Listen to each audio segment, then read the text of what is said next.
গত পর্বে আমরা আলোচনা করেছিলাম নুন সাকিন ও তানবিনের প্রকারগুলি সম্পর্কে। আজকে নুন সাকিন ও তানবিনের বিস্তারিত আলোচনা করব।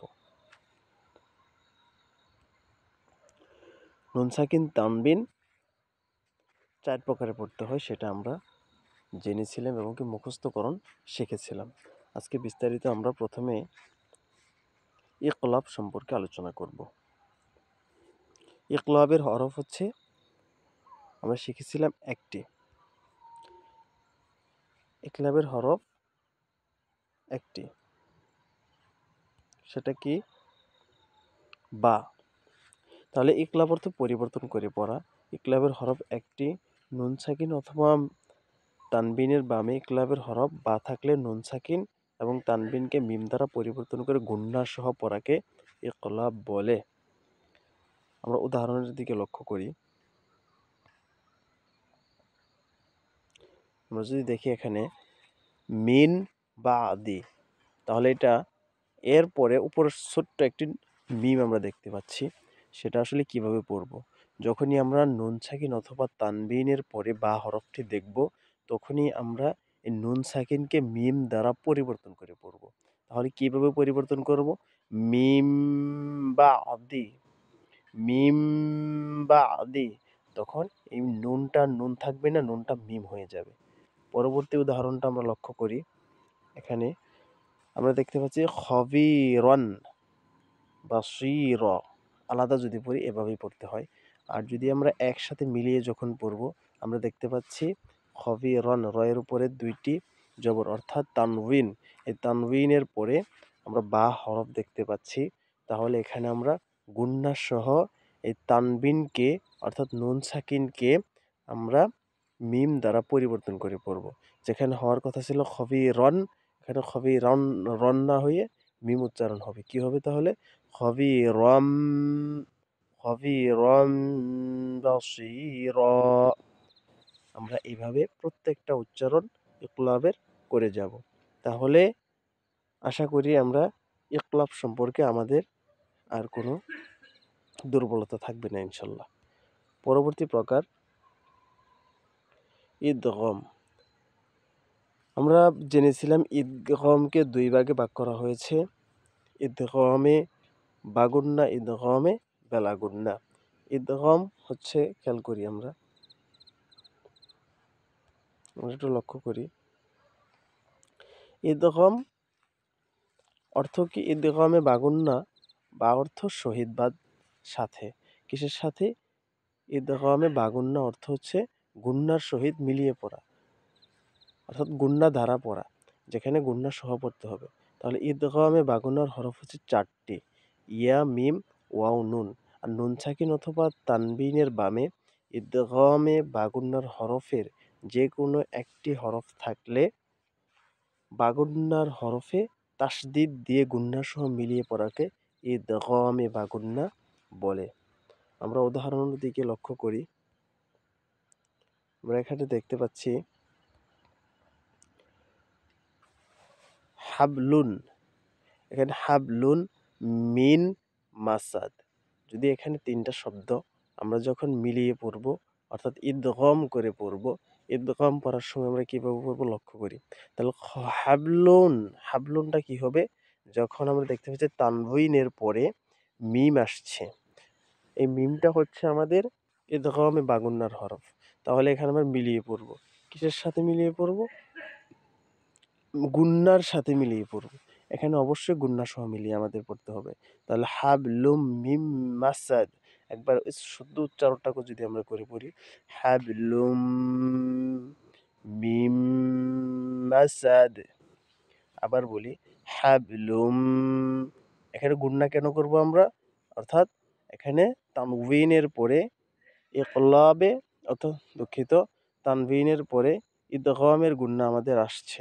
আর যদি ঠিক এই জায়গায় মিম না হয়ে যদি বা আসতো, ঠিক একই রকমভাবে আমরা এখানে ইকলাবের, অর্থাৎ তাহলে হাবলু যেহেতু থাকতো, আমাদের হাবলুন আছে এখানে, যদি বা হরফটা থাকতো তাহলে এখানে ঠিক এরকমভাবেই পড়তাম আমরা।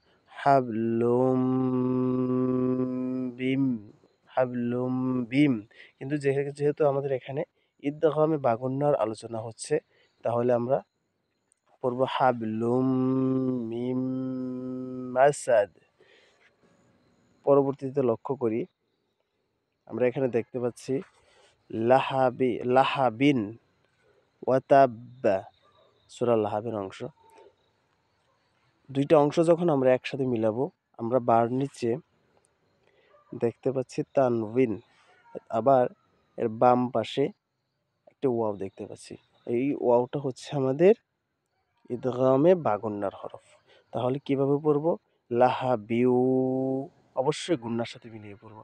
লাহাবিউ ওয়াতাব, লাহাবিউ ওয়াতাব। এরকম ভাবে প্রত্যেকটা উদাহরণ আমরা পড়বো। পরবর্তীতে আরেকটা উদাহরণ আমরা দেখি। এখানে আমরা দেখতে পাচ্ছি মান ইয়াশাউ, আর যদি একসাথে মিলিয়ে পড়ি, অর্থাৎ আমরা মান ইয়াশাউ, অর্থাৎ আমরা যখন আলাদা আলাদা পড়তেছি, আমরা দেখতে পাচ্ছি এখানে আমাদের দুইটি শব্দকে আমাদের একত্রিত করতে হবে ইদগামের মাধ্যমে। কিভাবে করব আমরা? যখন এখানে নুন সাকিনের পরে ইয়া আসছে, এই ইয়াটা আমরা জানি ইয়া হচ্ছে ইদগামে বাগুন্নার হরফ। তাহলে আমরা পড়ব মাইয়াশাউ। ইশাউ, এখানে আবার ৪ এলিফ মাদ। ৪ এলিফের আলোচনা আমাদের আগে গেছে। তাহলে আমরা মাইয়াশাউ, এভাবে আমরা প্রত্যেকটা উদাহরণ সুন্দর করে পড়লে আশা করি আমাদের আর কোনো সমস্যা থাকবে না ইনশাল্লাহ। পরবর্তী প্রকারের দিকে আমরা লক্ষ্য করি। বেলাগুড্ডার আগে আরেকটা বিষয় লক্ষণীয়, সেটা হচ্ছে আমরা নিচে ৪টি শব্দ দেখতে পাচ্ছি। আমরা লক্ষ্য করি ৪টি শব্দ আমরা দেখতে পাচ্ছি এখানে, যে নিচের ৪টি শব্দে ইদগামে বাগুন্না হয় না। এটার বলা হয় ইজহারে মুতলাক, অর্থাৎ ইজহার মানে স্পষ্ট, এটা সবসময় স্পষ্ট করে পড়তে হয়। কিরকম? ৪টা শব্দ: কিনওয়ান, সিনওয়ান, বুনিয়ান, দুনিয়া, এই শব্দগুলি। তাহলে আমরা পড়ব কিভাবে? আমরা একটু নিয়মটা দেখি। একই শব্দে নুন সাকিনের বামে বাগুন্নার হরফ থাকলে গুন্না ছাড়া পড়াকে ইজহারে মুতলাক বলে। তাহলে আমরা কি বুঝলাম? যদি একই শব্দের মাঝে নুন সাকিনের বামে বাগুন্নার হরফ থাকে, একই শব্দ বলতে কি বোঝায়? একই শব্দের নুন সাকিন, তাহলে নুন সাকিন আমরা লক্ষ্য করি এখানে, এই নুন সাকিন যেহেতু আমাদের আসছে, নুন সাকিনের বামে বাগুন্নার হরফ, অবশ্যই বাগুন্নার হরফ আমরা ওয়াও দেখতে পাচ্ছি থাকলে, তাহলে গুন্না ছাড়া পড়াকে, যেহেতু এখানে গুন্না করে আমাদের পড়তে হয়, কিন্তু আমরা গুন্না করে পড়তে পারছি না, এই জন্য এটাকে বলা হয় ইজহারে মুতলাক। আশা করি আপনারা বুঝতে পারছেন। পরবর্তীতে আমরা লক্ষ্য করি ইদগামে বেলাগুন্না। বেলাগুন্না মানে হচ্ছে এটা গুন্না ছাড়া পড়তে হয়, এখানে কোনো গুন্না করার সুযোগ নেই।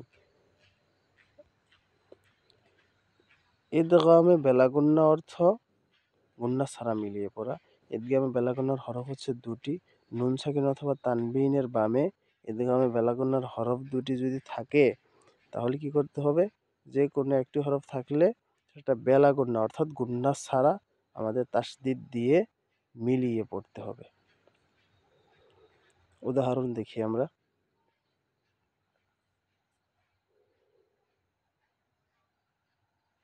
খেয়াল করুন, যেমন আমরা প্রথম উদাহরণটাই দেখতে পাচ্ছি, এখানে আছে মিন রব্বিকা, অর্থাৎ একসাথে মিলিয়ে পড়লে এখানে যেহেতু আমাদের নুন সাকিন হয়ে যায়, তাহলে মির, এখানে র লাম আমরা বলেছিলাম, র লাম দুটি হরফ হচ্ছে ইদগামে বেলাগুন্নার হরফ, তাহলে আমরা মিলিয়ে পড়ব কিন্তু গুন্না করে পড়ব না। তাহলে মির রব্বিকা, মির রব্বিকা।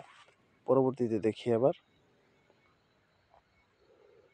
এখানে আছে গফুরর রহিমা, গফুরন, রহিমা আর একসাথে মিলালে হবে আমাদের কি গফুরুর রহিমা। এইভাবে প্রত্যেকটা উদাহরণ আমরা পড়ে নিব ইনশাআল্লাহ। পরবর্তী প্রকার আমরা যাই। পরবর্তীতে দেখতে পাচ্ছি ইজহার। ইজহার অর্থ স্পষ্ট করা। ইজহার অর্থ স্পষ্ট করা। তাহলে কি স্পষ্ট করা? প্রত্যেকটা হরফ আমাদের স্পষ্ট করা।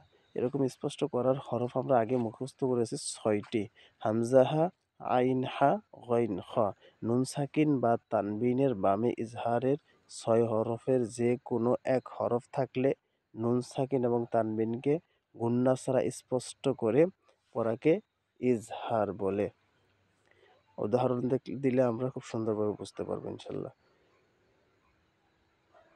আমরা এখানে দেখতে পাচ্ছি আনহু। তাহলে নুন সাকিনের পরে আমাদের এই হা চলে আসছে, গোল হা চলে আসছে, যার ফলে আমরা স্পষ্ট করে আমরা কোনো গুণনা করতে পারছি না, মিলাতেও পারছি না। এই জন্য আমরা স্বাভাবিকভাবে পড়ছি আনহু। পরবর্তীতে দেখি, এখানে আমরা দেখতে পাচ্ছি, একটু খেয়াল করুন, ওয়ানহার ইন্না শানিআকা হুয়াল আবতার ফাসাল্লি লিরাব্বিকা ওয়ানহার। আচ্ছা, তাহলে ওয়ানহার এর ভিতরে যে নুন সাকিনের পরে আমাদের এই হা চলে আসছে, কিন্তু হা চলে আসছে এই জন্য আমরা এখানে নুন সাকিনের পরে হা আসার কারণে এটাকে আমরা গুণনা করতে পারছি না। এটা আমাকে আমাদের গুণনা ছাড়া পড়তে হচ্ছে। তা কিভাবে পড়ছি আমরা? ওয়ানহার। পরবর্তী একই রকমভাবে মিন গয়রি। মিন গয়রি কি জন্য? এখানে মিন আছে, মিন থাকার পরে অর্থাৎ নুন সাকিনের পরে গইন হরফটা আমরা দেখতে পাচ্ছি। তাহলে গইন হরফ যেহেতু ইজহারের হরফ, এই জন্য এখানে আমরা গুণনা করার কোনো আমাদের সুযোগ নেই। এইভাবে প্রত্যেকটা নুন সাকিন তানবিনের বর্ণনা আমরা উদাহরণগুলি ভালোভাবে খেয়াল করব, সুন্দর করে পড়ব। তাহলে ইনশাল্লাহ উদাহরণগুলি যদি আমরা বারবার পড়ি, আমরা যতটুকুই জানি, জানার পরে যদি এটা বারবার আমরা চর্চা করি, তাহলে আশা করা যায় আমাদের দুর্বলতাগুলি কেটে যাবে। ইনশাল্লাহ সামনে আমাদের পড়াগুলি সহজ হয়ে যাবে। আজকের ভিডিও এই পর্যন্তই। আসসালামু আলাইকুম ওয়া রাহমাতুল্লাহ।